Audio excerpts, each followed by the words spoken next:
ನಾನು ತುಂಬ ಚೆನ್ನಾಗಿದ್ದೀನಿ. ಇದು ನಾನು ದಿನಕ್ಕೆ 10 ಸಲ ಹೇಳೋ ಸುಳ್ಳು. ಯಾರಿಗೂ ನನ್ನ ಕಣ್ಣೀರಿನ ಬೆಲೆನೇ ಗೊತ್ತಿಲ್ಲ. ಎಲ್ರಿಗೂ ನನ್ನ ನಗು ಮಾತ್ರ ಕಾಣಿಸುತ್ತೆ. ಆದರೆ ನನ್ನ ನೋವನ್ನ ಕೇಳೋಕ್ಕೆ ಯಾರಿಗೂ ಸಮಯನೇ ಇಲ್ಲ.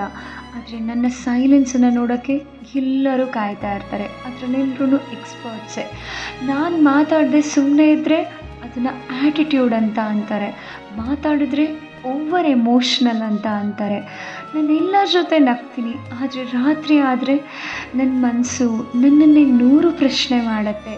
ನೀನು ಎಲ್ರಿಗೂ ಇಷ್ಟೊಂದು ಕೊಡ್ತಾ ಬಂದೆ, ಆದರೆ ನಿನಗೇನು ಸಿಕ್ತು ನಿನ್ನ ಲೈಫಲ್ಲಿ ಅಂತ. ಆ ಪ್ರಶ್ನೆಗೆ ನನ್ನ ಉತ್ತರ ನನ್ನ ಕಣ್ಣೀರು ಮಾತ್ರ. ಹೇ, ಯಾಕಿಷ್ಟು ಎಮೋಷ್ನಲ್ ಆಗಿ ಮಾತಾಡ್ತಿದ್ದೀನಿ ಅಂತ ಯೋಚನೆ ಮಾಡ್ತಿದ್ದೀರಾ?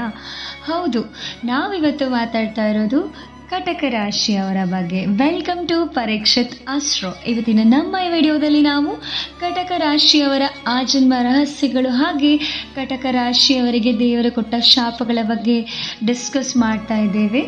ಹಾಗಾದರೆ ತಡ ಯಾಕೆ, ನಮ್ಮ ವಿಡಿಯೋನ ಶುರು ಮಾಡೇ ಬಿಡೋಣ. ಕಟಕ ರಾಶಿ ಮೌನದಲ್ಲೇ ಆಳುವ ಆತ್ಮಗಳು. ಎಲ್ಲರ ಮುಂದೆ ನಗ್ತಾರೆ, ಎಲ್ಲರ ಸಮಸ್ಯೆಗಳನ್ನು ಕೇಳ್ತಾರೆ, ಆದರೆ ತಮ್ಮ ನೋವನ್ನು ಕೇಳೋಕ್ಕೆ ಯಾರೂ ಇರೋದಿಲ್ಲ. ಎಲ್ಲರ ನೋವನ್ನು ತಮ್ಮದು ಅಂತ ಅನುಭವಿಸ್ತಾ ಕಷ್ಟಪಡ್ತಾರೆ. ಕಟಕ ರಾಶಿಯವರು ತಮ್ಮ ನೋವಿಗಿಂತ ಇತರರ ನೋವಿಗೆ ಹೆಚ್ಚು ಕುಸಿದ್ಬಿಡ್ತಾರೆ. ಇನ್ನು ಪಾಸ್ಟ್ನಿಂದ ಹೊರಬರಲಾರದ ಕಷ್ಟ, ಹಳೆ ನೋವು, ಹಳೆ ಪ್ರೀತಿ, ಹಳೆ ಅನುಮಾನ, ದ್ರೋಹ, ಇವೆಲ್ಲವನ್ನು ಮರೆಯೋದು ತುಂಬ ಕಷ್ಟ ಈ ಕಟಕ ರಾಶಿಯವರಿಗೆ. ಸಮಯ ಮಾತ್ರ ಮುಂದೆ ಹೋಗ್ತಾ ಇರತ್ತೆ, ಆದರೆ ಇವರ ಮನಸ್ಸು ಸದಾ ಹಿಂದೆನೇ ಇರುತ್ತೆ. ಯಾವಾಗಲೂ ಪಾಸ್ಟ್ ಮೆಮರೀಸ್ಗೆ ಕನೆಕ್ಟ್ ಆಗೋಗ್ಬಿಟ್ಟಿರ್ತಾರೆ. ಕಟಕ ರಾಶಿಯವರ ಮನಸ್ಸು ಭಾವನೆಗಳ ಕ್ಷೀರಸಾಗರ ಅಂತ ಹೇಳ್ಬೋದು. ಎಲ್ಲರೂ ಪ್ರೀತಿ ತೋರಿಸ್ತಾರೆ, ಆದರೆ ಕಟಕ ರಾಶಿಯವರು ಎಲ್ಲರ ಥರ ಅಲ್ಲ. ಇವರದ್ದು ಪ್ರತಿಫಲದ ಅಪೇಕ್ಷೆ ಇಲ್ಲದ ಏನು ನಿಷ್ಕಲ್ಮಶವಾದ ಪ್ರೀತಿ ಅಂತ ಹೇಳ್ಬೋದು. ಆ ಹುಣ್ಣಿಮೆ ಚಂದ್ರ ನೋಡೋಕ್ಕೆ ಎಷ್ಟು ಪರಿಶುದ್ಧವಾಗಿ ಕಾಣ್ತಾನೆ, ಅದೇ ಥರ ಕಟಕ ರಾಶಿಯವರ ಪ್ರೀತಿ ಕೂಡ ಅಷ್ಟೇ ಪರಿಶುದ್ಧವಾಗಿರುತ್ತೆ. ಯಾವುದರ ಲಾಭ ಉದ್ದೇಶ ಇಟ್ಕೊಂಡು ಇವರು ಪ್ರೀತಿ ಮಾಡೋದಿಲ್ಲ. ಇವರದ್ದು ನಿಸ್ವಾರ್ಥ ಪ್ರೀತಿಯಾಗಿರುತ್ತೆ. ಇನ್ನು ಇವರು ಯಾರಿಗೂ ಕಮಿಟ್ ಆಗಲ್ಲ. ಮಾತು ಕೊಟ್ಟ ಮೇಲೆ ಅದರಂತೆ ನಡಿಬೇಕು, ಇಲ್ಲ ಅಂದರೆ ಮಾತು ಕೊಡಬಾರ್ದು ಅನ್ನೋ ಮೈಂಡ್ಸೆಟ್ ಇವ್ರದ್ದಾಗಿರುತ್ತೆ. ಆದ್ದರಿಂದ ಇವ್ರು ಯಾರಿಗೂ ಮಾತು ಕೊಡೋಕ್ಕೆ ಹೋಗಲ್ಲ, ತುಂಬ ಹಿಂಸರಿತಾರೆ.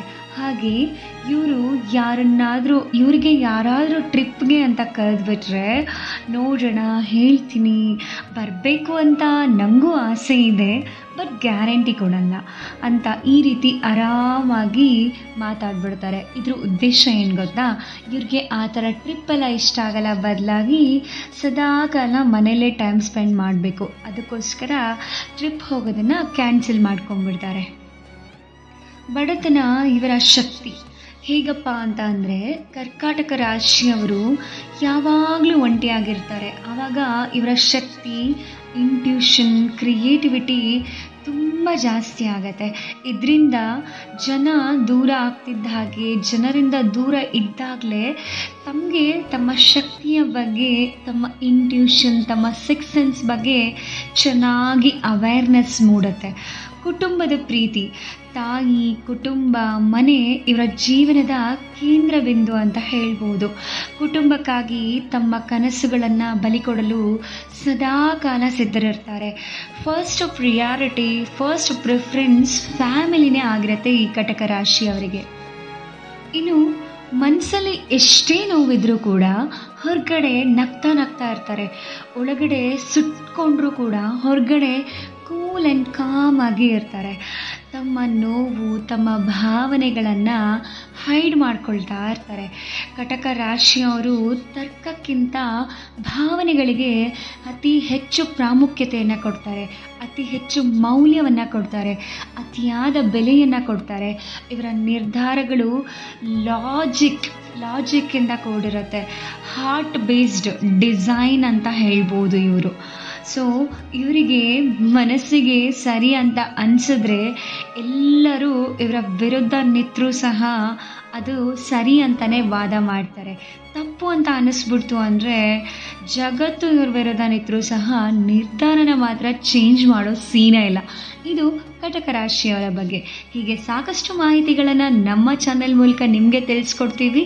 ನಾವು ಕೊಡ್ತಾ ಇರೋ ಮಾಹಿತಿ ನಿಮಗೆ ಇಷ್ಟ ಆಯಿತು ಅಂದರೆ ನಮ್ಮ ಚಾನಲ್ನ ಎಂದಿನಂತೆ ನೋಡ್ತಾ ಇರಿ, ನಿಮ್ಮ ಆತ್ಮೀಯರೊಂದಿಗೆ ಶೇರ್ ಮಾಡಿ. ಧನ್ಯವಾದಗಳು.